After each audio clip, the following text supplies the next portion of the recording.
네, 이제 마셜 디샹을 두 번째로 좀 다루는 시간을 좀 가져보려고 하는데, 사실 마셜 디샹에 대해서 우리가 접근할 수 있는 부분이 되게 많다고 얘기를 할 수 있어요. 그런데 그 이유 중에 하나는 마셜 디샹이 작업은 되게 짧게 한 것처럼 보이지만 되게 많은 작품들이 있거든요. 그중에는 이제 특히 레디메이드 같은 개념과 자신의 창작 의도 아래 지명을 하거나 의미를 부여한 어떤 사물들이 상당히 많고, 또 한편으로는 듀샹이 남겨 놓은 노트, 그리고 지인이나 여러 어떤 그 동료들과 대화들 속에서 해 놓은 말들이 굉장히 많아요. 그래서 사실은 듀샹을 연구한다는 건 생각보다 그렇게 간단하거나 좀 뭔가 단순한 일이 아닙니다. 사실 되게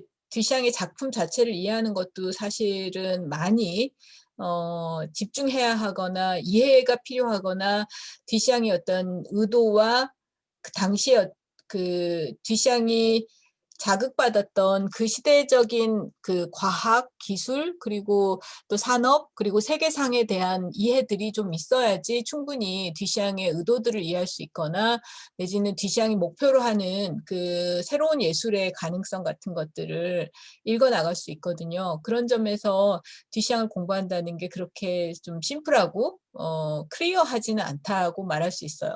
근데 다행인 건 뭐냐면 듀샹이 그만큼이나 흥미롭고, 또 감각적으로만이 아니라 지적으로 도전할 만한 미술을 제시했기 때문에 굉장히 많은, 지난 거의 5-60년 동안 많은 연구자들의 연구 성과들이 있었고, 그게 이제 듀샹의 작품을 그 양적인 부분에서뿐만 아니라 그 양과 비례하게 많은 어떤 논문들 내지는 그 근거 자료가 될 만한 텍스트들이 나와 있어요. 근데 그 부분을 이제 다 우리가 공부할 수는 없지만, 중요한 부분은 이제 듀샹이 어떤 미술을, 제 생각엔 듀샹이 어떤 미술을 목표로 했을까? 왜 이런 걸 했을까? 그리고 또 한편으로는 그렇게 해서 우리가 얻게 되는 어떤 예술에 대한 새로운 의미와 지평, 그리고 그렇게 미술을 통해서 새로운 인식론, 감각, 그리고 세계에 대한 이해, 접근법 같은 것들이 달라지는 지점이 무엇인지를 아는 게 우리가 듀샹을 미술로서 받아들이는 되게 생산적인 지점이라고 생각을 합니다. 그래서 슬라이드로 다시 그 공유하면서 좀 다뤄보자면, 네.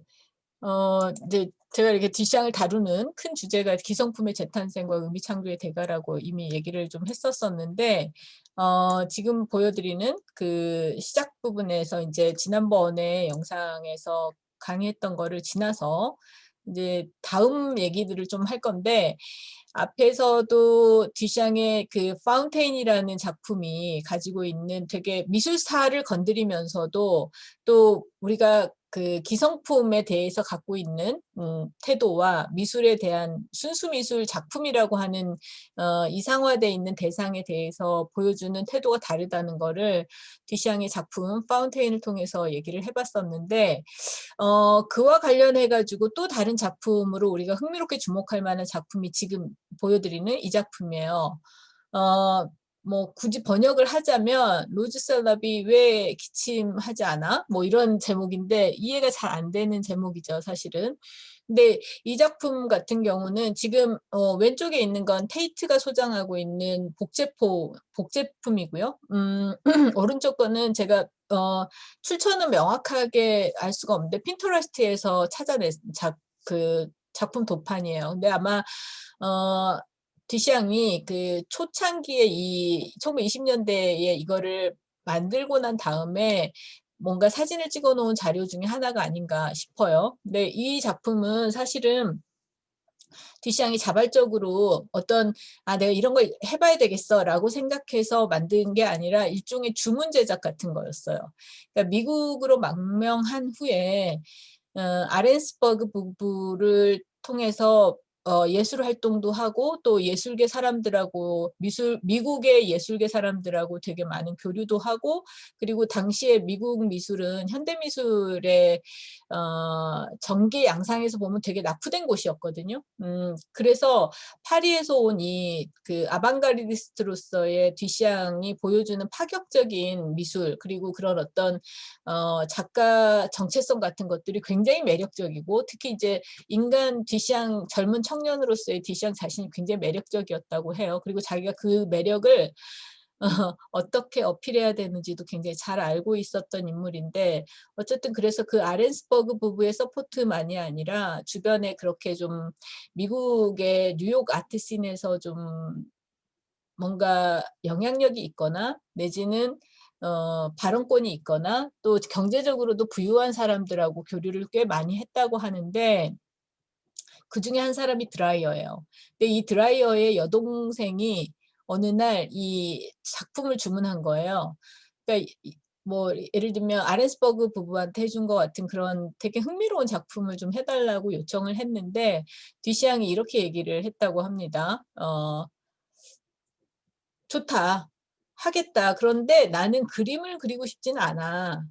그래서 내 머릿속에 떠오르는 거를 만들 거야. 이렇게 얘기를 했다고 합니다. 그러니까 여기서도 우리가 먼저 그 좀 굳이 그 주석을 달아보자면 그림을 그린다는 게 전형적인 의미의 미술이라면 뒤샹은 내 머리에 떠오르는 거를 만들 거야라고 함으로써 되게 관습적으로 장인적인 기질을 발휘해서 예술 작품을 만든다라고 하는 특히 조형예술의 소위 기반을 두고 있는 미술 작품이라고 하는 부분을 거부하고 내 머릿속에 떠오르는 것. 그러니까 그게 사변이든 사유든 그것도 아니면 어떤 잡다한 불필요한 쓸데없는 정의하기 어려운 잡다한 생각이든 간에를 어 만들 거야. 이렇게 얘기를 한 거죠. 그래서 사실 이 강의에서 이제 뒤시안과 사유하는 것 이런 얘기를 했던 이유가 이제 사유라는 말 자체를 되게 거창한 어떤 그 학문적인 성취를 가진 사람들만의 생각의 그 행로 같은 걸로 생각하지 말고 우리가 어떤 생각들을 좀 더 의미 있게 그리고 의식적으로 한다고 생각했을 때 사유라고 치자고요. 그랬을 때 뒤샹한테는 그 사유의 행위 자체가 예술일 수 있다라고 하는 부분이 굉장히 중요한 거죠. 그래서 뒤샹이 뭘 만드냐면 이걸 만든 겁니다. 로즈셀럽이 왜 기침하지 않아? 이런 질문의 형태의 제목의 작품을 한 거죠. 보면 알겠지만 당시에 이렇게 작은 세 장을 채택을 하고 그러니까 여기서도 계속 이제 그게 보이죠. 레디메이드의 어떤 태도들. 자신이 무엇인가 처음부터 끝까지 창작해낸다라고 하는 게 일반적으로 받아들여질 수 있는 허용되는 그리고 그렇게 인정되면서 존경까지를 받는 미술의 제작법이라면 뒤샹은 일부러 계속 그거를 어긋나는 걸 볼 수가 있죠. 그래서 작은 세 장에다가 뒤샹이 그걸 했다고 해요. 지금 우리한테는 이게 낯선 그 도구인데 대리석으로 이렇게 정사각형으로 작게 잘라 놓은 저게 뭐냐면 그 찻주전자에 이렇게 찬물이 들잖아요. 근데 그거를 닦아낼 수 있는 되게 간편한 장치가 저 대리석 조각이었다고 해요. 그래서 그거를 뒤샹이 150여 개를 사서 저기다 넣은 거예요. 그러니까 딱 보면은 일단 시각적으로는 각설탕처럼 보이고 그런데 각설탕의 가벼운 느낌, 부드럽고 깨질 것 같은 느낌이 기대를 하면서 저걸 만지면 딱딱하고 차가운 대리석인 거죠. 그리고 그런 의미에서 이제 어떻게 보면 지각의 혼란 같은 거를 의도했다고 말할 수 있고요. 그렇게 150여 개의 각설탕 형태의 대리석을 집어넣고 그다음에 여기 보이는 이게 바로 이제 갑오징어 있잖아요. 오징어의 뼈대 부분을 집어넣은 거예요. 그다음에 온도계를 집어넣고 그다음에 그렇게 이 세 장의 케이지 밑으로 거울을 놔서 밑에 이 바닥에다가 써놓은 작품 제목을 읽을 수 있게 해놓는 작업을 한 거예요. 근데 여기서 굉장히 흥미로운 거는 뒤샹이 왜 했는지도 그러니까 당연히 주문 제작이라고 하는 맥락에서는 왜라는 목적이 되게 뚜렷하지만 이게 뭔가 그러니까 뭘 재현하지도 않고 어떤 메시지를 당시로서는 당연시했던 그 의미의 구축 방식 같은 것 정연하고 개념적이고 논리적이고 내러티브가 잘 맞아떨어질 것 같은 이야기가 하나도 없는 식의 모든 게 다 어색하고 모든 게 다 이상한 조합이고 그다음에 각각의 사물과 어 도구들이 제 기능을 하지 못하는 어떤 조합이잖아요. 그런 것들을 만들어서 인제 드라이어 동생한테 "이게 네가 요구한 내 작품이야." 이렇게 제시를 한 거죠. 그래서 그거에 대해서 디시앙이 뭐라고 얘기를 했느냐면 "나는 각설탕 모양으로 생긴 대리석 입방체들, 온도계 그리고 오징어 뼈를 전부 하얀색으로 칠해서 작은 새장 속에 집어넣었다. 그리고는 이 드라이어 여동생한테 $300에 팔았다. 그리고 돈을 벌었다." 이렇게 얘기를 합니다. 그러니까 디샹은 사실 뭐 이게 이제 오해의 여지가 있지만 디샹은 사실 자기가 직업인으로서의 예술가가 되지 않겠다고 선언을 한 사람이고 작품을 팔거나 계속 팔기 위해서 반복적인 작업들 그 장인적이고 공예적인 작업을 하지 않겠다고 한 작가예요. 근데 그렇다고 해서 디샹이 그러면 무슨 그 세속과는 담을 쌓고 경제적인 어떤 이윤 추구하고는 완전히 청교도적인 결벽을 그 보여주면서 청렴하게 살았냐 그런 건 아니에요. 근데 뒤샹은 그런 식의 그러니까 모더니즘 시대까지 자기가 봐왔던 선배 세대의 예술가들이 미술가들이 작품을 제작하고 그거를 팔고 또 갤러리를 통해서 계속 이렇게 화상과 맺는 관계들에 대해서 진절머리가 난다고 한 거예요. 그래서 사실은 어떻게 보면 디샹 같은 사람들이 이제 굉장히 그 영악하다고 할 수 있는데 그런 제도적인 그리고 어 그 미술계를 돌아가게 하는 어떤 시스템에 완전히 이탈하지 않으면서 그 시스템을 계속 비판하고 그 시스템의 어떤 원리들을 아주 잘 이용해 가면서 그 자기의 창작을 할 수 있었던 작가라고 할 수 있는데 어쨌든 여기서도 어 주문자의 작품 주문을 부정하지 않고 자신은 뭐 순수 예술가니까 '나는 누가 목적으로 저기 시켜서 하지 않아.' 이런 생각을 하는 게 아니잖아요. 주문을 받고 그리고 작품을 만드는데 자기가 머릿속에 떠오르는 걸 만들었고 그다음에 그거를 $300에 팔았어. 자 여기까지 그러니까 어떻게 보면 굉장히 세속적인 그 현실주의적 작가인 것 같지만 거기 안에서 계속 엇나가게 되는 어떤 지점들이 있는 거잖아요. 그런데 이제 이 부분에서 재밌는 건 이 드라이어 여동생이 작품을 거부했다고 해요. 너무 마음에 안 든다. 자기가 생각하는 뒤샹의 작품, 갖고 싶었던 작품이 아니다라고 해서 거절하고 딴 데다 팔았고 그게 또 돌고 돌아 가지고 아렌스버그 부부가 나중에 그거를 다시 컬렉션했다고 합니다.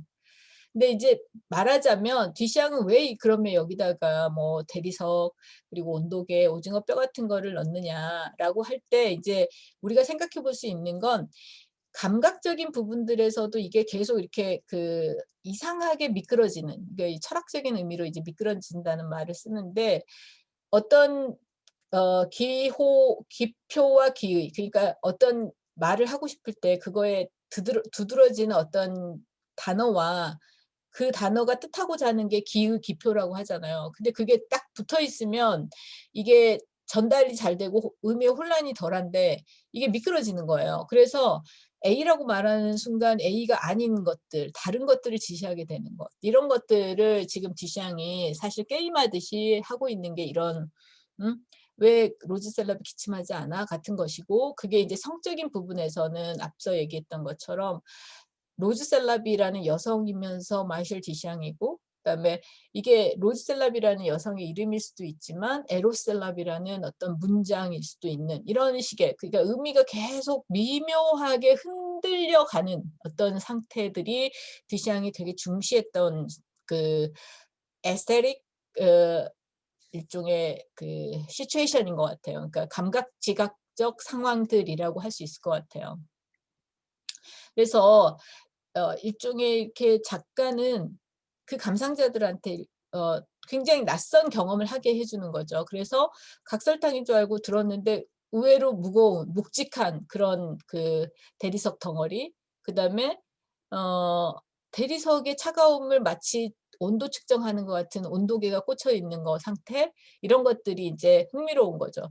그다음에 이제 제가 그 아주 많은 조력을 받은이라는 뒤샹의 말까지를 여기다 인용해 놓은 이유가 있는데, 앞서도 강조했지만 사실 우리 시대에도 전혀 사람들이 생각하지 않는 것 중에 하나, 특히 이건 이제 제가 되게 그 비판적으로 다시 계속 인제 지난 학회 한국미학예술학회에서 루소와 데리다, 그리고 현대의 문화예술과 정치, 경제, 사회 속에서의 퍼포먼스의 문제를 건드리면서 지적하고 있는 것처럼, 사실 우리는 독립적으로 무엇인가를 완벽하게 다 하지 않는 사람들이고, 사회 속에서 계속 어떤 네트워크 관계 속에서 도움을 받고 도움을 주고, 그리고 어떤 절대적인 그 독립성이 아니라 의존 관계들, 그리고 그 안에서 협업과 분업과 그다음에 대리 노동과 이런 것들이 굉장히 촘촘히 엮여 있는 사회 속에서 인간인데,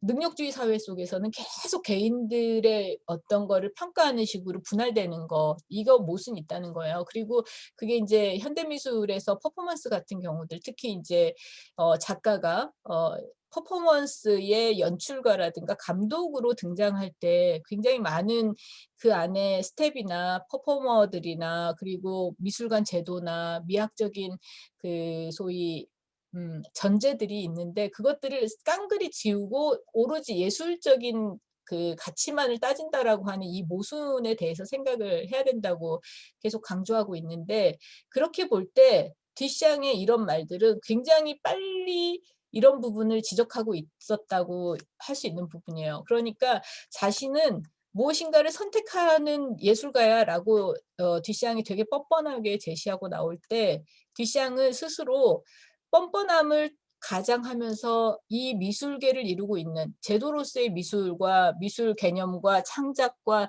일반 사람들의 어떤 미술에 대한 편견들이 얼마나 모순을 갖고 있는지를 알고 있었다고 생각해요. 그래서 이런 식의 작품들도 말하자면, 저 대리석 그 조각이 찻주전자나 찻잔에 딱 그 찻녹을 닦을 그런 도구로 만들어질 때도 이미 누군가가 그걸 만드는 것이고, 뭐 그런 어떤 조력이 다 필요로 하는 어떤 관계들이라고 하는 걸 알고 있었던 것이고, 그렇기 때문에 자신은 뭔가를 만드는 사람이 아니라 선택하는 사람이다라는 얘기를 합니다. 그게 바로 이제 사실 굉장히 중요한 의미에서 미술에 대해서 사람들이 conventionally 그 관습적으로 가치 부여해 왔던, 그러면서도 현대미술로 오면 그 소위 가치 부여한 것들에 대한 반작용을 스스로 예술가 스스로 하는 것 같은 식으로 가장해 온 이 역설들을 보여주는 거죠. 한편으로는 미술에 대해서 굉장히 수공업적이고 장인적이고, 말 그대로 손에서 무엇인가를 만든다라고 하는 지점. 그래서 뭐 엄청나게 그 많은 시간을 들였다든가 정교하게 만들었다든가 그렸다고 하면은 일단 감탄부터 하고 보는, 그리고 그거는 일반 대중만이 아니라 전문가 집단도 그렇게 하고, 또 자꾸 무언중에 그렇게 예술가한테 프레셔를 주는 것 같은 아이러니를 어 되돌아보게 하는 부분도 있고, 디시앙 스스로는 그런 부분들에 대한 압박감이 20세기 초에 20대인 청년 디시앙한테 너무 강하게 있었기 때문에 이미 그걸 체감하고 있었던 거잖아요. 그래서 디시앙은 오히려 나는 무엇인가를 메이드하는 게 아니라 초이스하겠다, 선택하는 게 바로 창작일 수 있는 어떤 지점을 만들어낸 겁니다. 그래서 디시앙이 이런 얘기를 해요. 어 여기 나오는 것처럼 선택을 했다는 것. 그러니까 앞에서 그 듀샹의 파운테인 같은 경우가 이 독립예술가협회에서 거절당했을 때 가장 주요한 논리는 그것이 하필이면 화장실의 도구라는 거 하고, 그리고 그런 점에서 이것은 만들어진 예술가가, 작가가, 아티스트가 만든 게 아니라는 그러니까 장인적 능력을 발휘해서 만든 게 아니라는 어떤 혐의를 받고 비난받고 전시에서 철거됐단 말이에요. 근데 그거에 대한 옹호론을 뒤샹이 자기가 그 작품을 한 사람이라고 밝히지 않고 그 알머트라는 예술가를 가상으로 옹호하는 식으로 어 글을 썼어요. 그 글이 인제 어디에 실렸냐면 사실은 이 독립예술가협회가 발간하는 일종의 그 매거진이 있었는데 그 매거진이 딱 2호 발간되고 폐간이 되는데 첫 호는 인제 이 인디펜던트 쇼에 나오는 첫 번째 호였고 두 번째 호가 이 샘이라는 알머트시의 샘이라는 작품이 철거된 후에 그거를 막 반박하고 문제 제기하는 예술가 그룹들의 글이 실리는 게 두 번째 블라인드맨.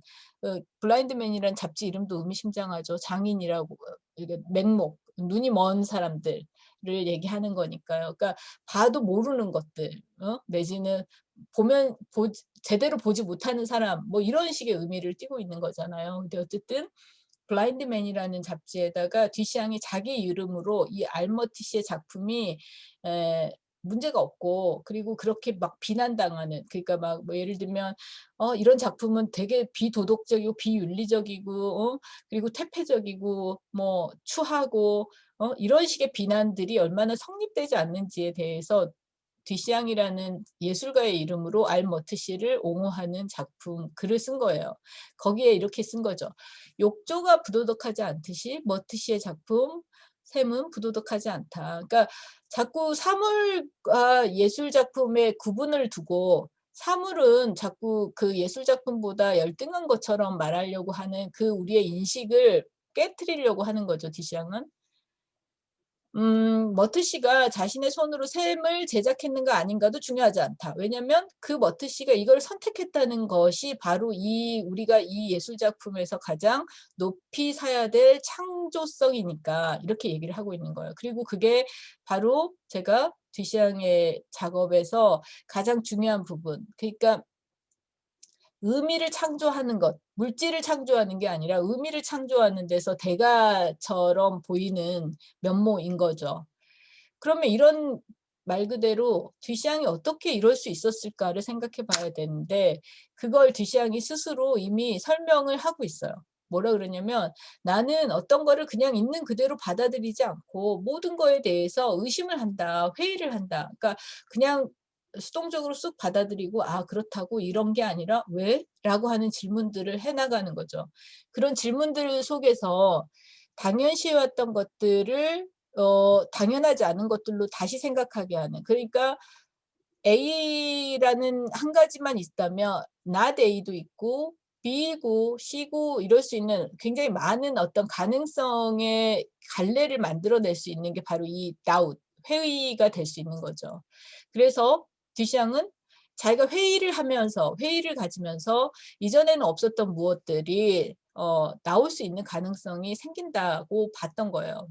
나는 어떤 생각이 떠오르면 그 생각을 여기서 그러니까 회의 자체가 그러니까 다웃하는 것, 의심하는 것 자체가 또 한편으로는 뭐냐면 직선 코스를 가지 않는 거죠. 그러니까 A에 대해서 바로 받아들이면 A가 돼요. 그럼 되게 직선이잖아요. 그런데 'A가 왜 A야?'라고 생각하는 순간 우리는 어 돌아보게 되고 또 우회하게 되고 길을 직선으로 가지 않고 다른 길을 찾아보게 되고 또 정답이 아닌 것들에 대한 다른 예스와 노가 아닌 어떤 생각들을 해 보게 되는 거예요. 그리고 다른 각도에서 생각해 보게 되는 것이죠.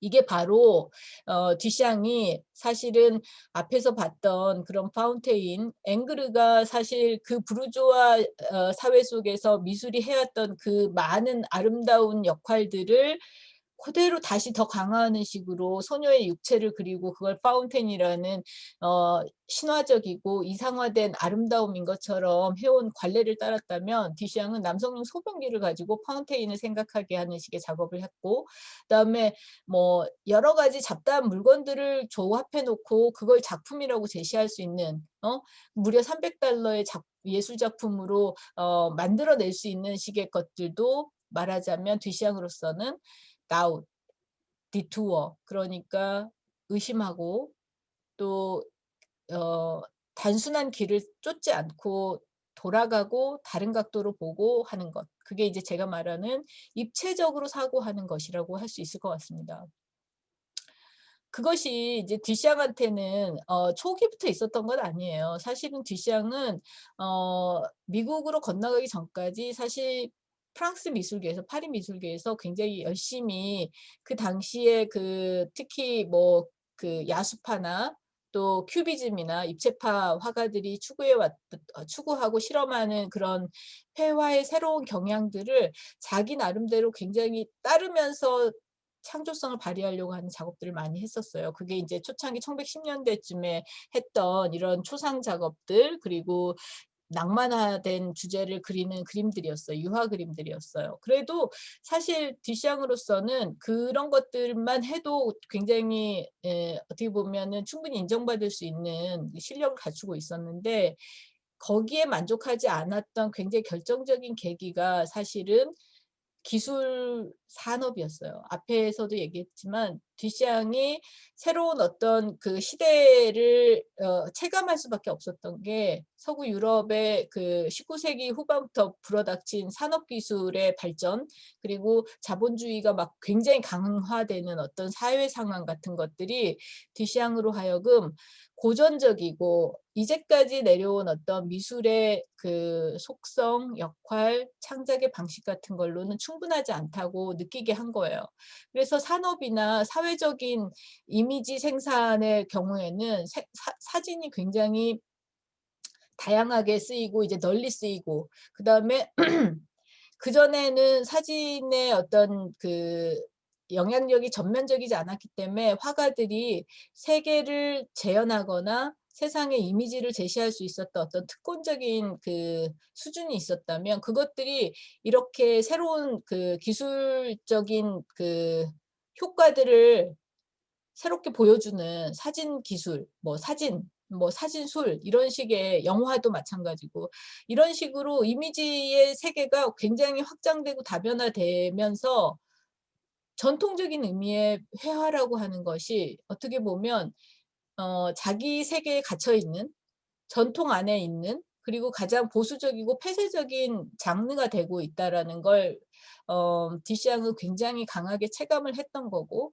그렇기 때문에 듀샹으로서는 어 듀샹의 말을 그대로 인용하면 자신은 이 미술계에서 앙팡 테리블, 아주 그 못돼 처먹은 못된 어린아이 같은 역할을 하겠다라고 하게 된 거죠. 그런 의미에서 듀샹이 보여주는 그 초창기에 이렇게 야수파나 상징주의적 그림들을 그렸던 것들은 새로운 의미를 부여받을 필요가 있어요. 말하자면 어떤 식의 전통이나 내지는 그 세계의 기반을 무조건 거부하는 것이 아니라, 자신은 그 세계가 가지고 있는 어 두께, 밀도, 그리고 전통의 어떤 그 실체를 충분히 받아들이려고 하면서 그런 단계 이후로 나아가는, 그러니까 혁신과 변혁이 바로 이런 데서 시작되는, 무조건 뭐 전통이나 과거나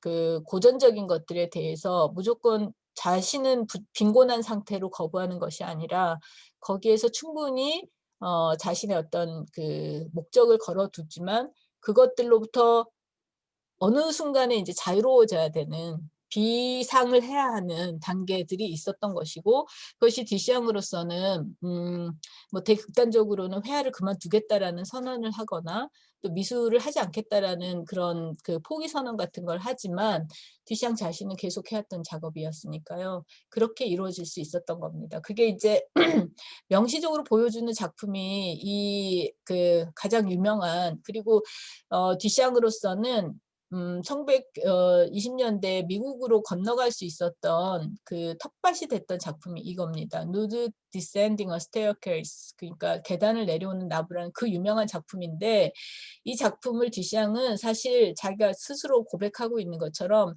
이 에드워드 머이브리지랑 에드앤 질 머레이 같은 당시, 그러니까 사진 발명 이후에 굉장히 그 많은 사람들이 사진을 어떻게 하면 더 중요한 그 장치로 쓸 것인가를 탐구를 많이 했었어요. 그게 산업에서든 과학에서든 의학에서든 예술도 마찬가지고. 근데 그중에 예를 들면 이제 미국의 그 에드워드 머이 브리지나 프랑스의 에드윈 질 마레이 같은 사람들은 사진을 계속 연속 촬영을 해서 그전에 우리 육안으로는 보지 못했던 어떤 움직임이라든가 운동성 같은 거를 기록하려고 했었어요. 그리고 그것이 굉장히 과학적인 어떤 접근법이라는 점에서 듀샹은 과거의 미술, 특히 회화가 보여주지 못하는 그 능력치를 사진이 갖고 있고, 그걸 이제 현대 회화라면 그 적극화해야 된다고 생각을 했던 거죠. 그래서 나온 게 바로 그 마치 머이 브릿지가 계단을 내려온다고 하는 그 움직임을, 여성의 움직임을 연속 촬영을 통해서 보여준 것처럼 그걸 참조해서 한 장의 그림에다 그린 겁니다. 그러니까 어떻게 보면 듀샹은 이렇게 머이 브릿지의 사진, 연속 촬영 사진을 모방하는 것처럼 보이지만, 중요한 건 머이 브릿지는 연속 촬영을 통해서 여러 장의 사진들 속에서 이 움직임을 기록했다면, 듀샹은 그거를 하나의 화면에서, 그러니까 이건 어떻게 보면 회화가 이제까지 할 수 있었던 가장 잘하는 부분을 또 여기다 보여줬다고 할 수 있어요.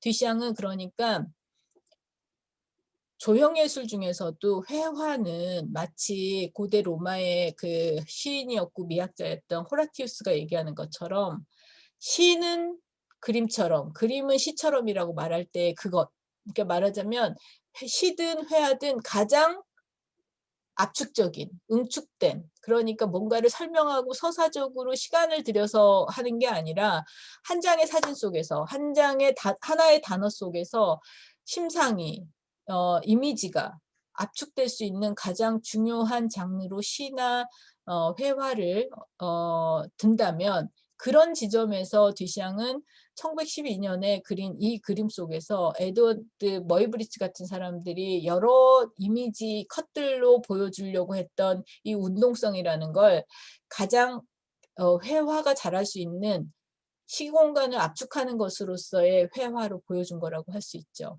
물론 그건 근데 예전에 어떤 상징적인 의미에서 움직임이 아니라 문자 그대로 이런 머이 브리지나 에드윈 질 머레이가 기록하고 있는 이 움직임 자체가 비유적으로 얘기하면 쫙 하나로 압축된 것으로서, 컨덴싱한 것으로서 그림을 그렸다고 할 수 있어요.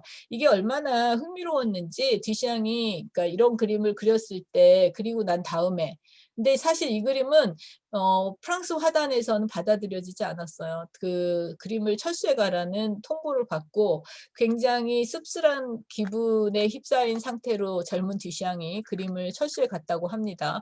그리고 그런 일들을 자꾸 겪고 난 다음에 사실 듀샹은 프랑스 화단을 떠나야겠다고 생각을 했었던 것 같아요. 근데 어쨌든 이렇게 이 그림은 거부당했고, 거부당하면서 사실 듀샹으로서는 그 기성 미술계에 대한 염증을 느꼈겠지만, 이게 이제 미국으로 전달되면서, 그러니까 그 알려지면서 사실 듀샹은 미국으로 망명한 이후에 가장 그 현대 미술에서 중요한 작가로 서바이브 할 수 있는 힘을 얻거든요. 그러니까 이게 이제 그 유럽 미술계와 당시로선 신생 대륙의 국가였던 미국의 문화적 차이, 그 역사적 차이들을 보여주는 건데, 그러니까 미국은 지금 우리가 생각하는 미국이 아니라 정말 20세기 초창기에는 정말 그 문화적으로, 특히 이제 유럽의 그 아주 오래되고 뿌리 깊고 화려한 문화하고 비교하면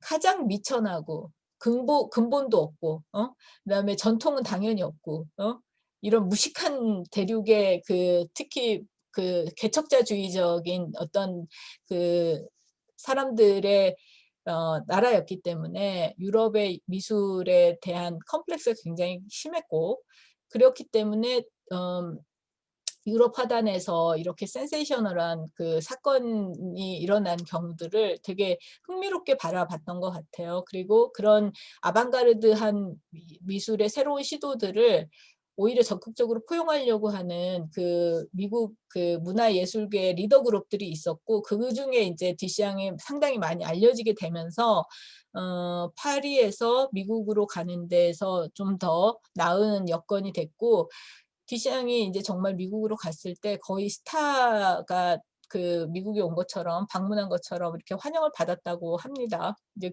그런 지점들을 생각할 수 있는데, 거기에 이렇게 중요한 계기를 만들어낸 작품이 이 계단을 내려오는 나무예요.